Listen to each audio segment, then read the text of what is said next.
Hello, students. Welcome back. I just want to say congratulations on finishing Factory Frenzy. This is probably one of my most fun games that we have made together. I can really see myself sitting here playing this over and over and over again, trying to beat my high score.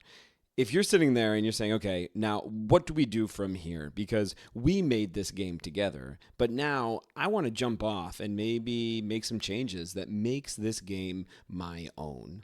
Well, in this video, I want to give you a few ideas of some avenues that you might take to take a game that we built and make it a game that you built. So let's head over to a computer screen and let's dive right in. So I've got my final version of Factory Frenzy right here, our completed version. With everything working, right? We've got our widget system. We've got our player that can pick the widgets up and place them down. Our conveyor belts moving across the screen. We have our emergency shutdown, which freezes. We have our particle system showing visual feedback, an order system where we have to fulfill our orders, and bombs and deadlines and scores. We have all of these great things, and there's so many more things that we could add here.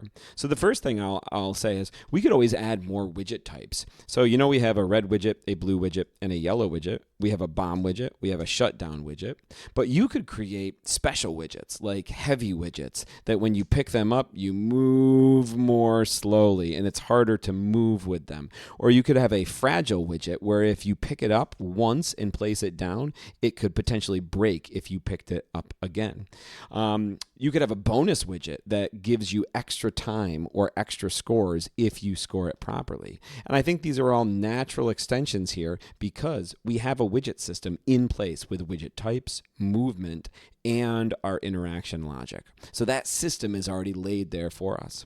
The next thing we could do is we could add a combo or efficiency system. So we could reward players for correct streaks. So I score that one correct.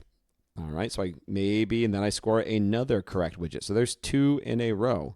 All right, so I got 2 in a row, and maybe here's 3 in a row, but then right here, that streak would end.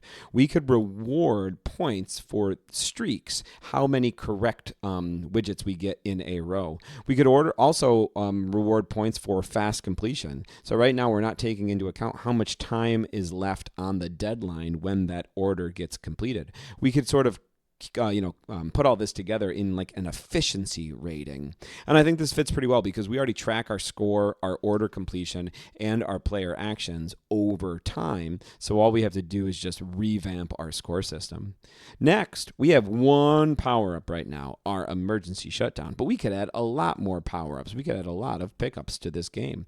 We could add something like a speed boost that makes us move faster around our factory, or an extended pickup range so we could pick things up that are farther away, or maybe even like a temporary auto sorting, which snaps all of our widgets to their correct lane automatically for us. I think this is pretty feasible because the game already has introduced spawning systems and timers and temporary states like our shutdown. So that's a natural extension here. Our fourth option here could be, some more hazards. Right now we got bombs, and those bombs deal a lot of damage. I'm about to get fired. Those bombs can deal a lot of damage to us, but we could have other obstacles, maybe like a blocked section of our conveyor belt, or a moving barrier, or something that gets placed so I can't move down in a range, so I have to come over here and get away from it, right? If there's a barrier right here that's floating along with the conveyor belt, maybe we can't pass over our conveyor belt. I think this could work well because our game already relies a lot on this lane-based movement and positioning, so this might be just a natural extension for that to just check to see if there is a collision, prevent that lane switch from happening. And then lastly, we could always add a special event like a wave or a rush hour. So this could be something that is triggered, maybe like a timed event where our widgets spawn faster. So they just come out faster rather than their regular spawn interval. We get hit with like an overclock of widgets. So like 5 or 6 of them rapidly appear, or bombs rapidly appear more frequently, or our requirements increase for a short period of time. So instead of having just like 5 things here, maybe we double everything for a short period of time. So I get 4, 2, and 2. And this is a a really strong next step for the game that already includes a ramp system, our timers, and our spawn logic. We could maybe use that ramp system to control like extra events, these special waves or rush hours or overdrives that are triggered within our game to spike the difficulty. So I think those are some really, really good ideas to hopefully keep you playing, Factory Frenzy and not get fired from this game. The idea here is that at this point, this game can become completely yours. You can change whatever you want. It could be as simple as changing the background colors, the player's color, the player's shape, the type of widgets you have, or it can be as complex as adding a special wave event where widgets spawn in multiple arrangements, like 5 widgets at a time, or adding barriers so that you can't easily move from conveyor belt to conveyor belt.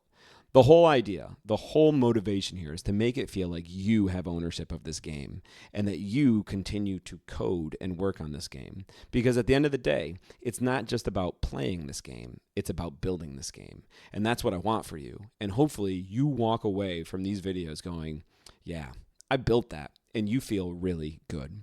So I hope to see you in our next video.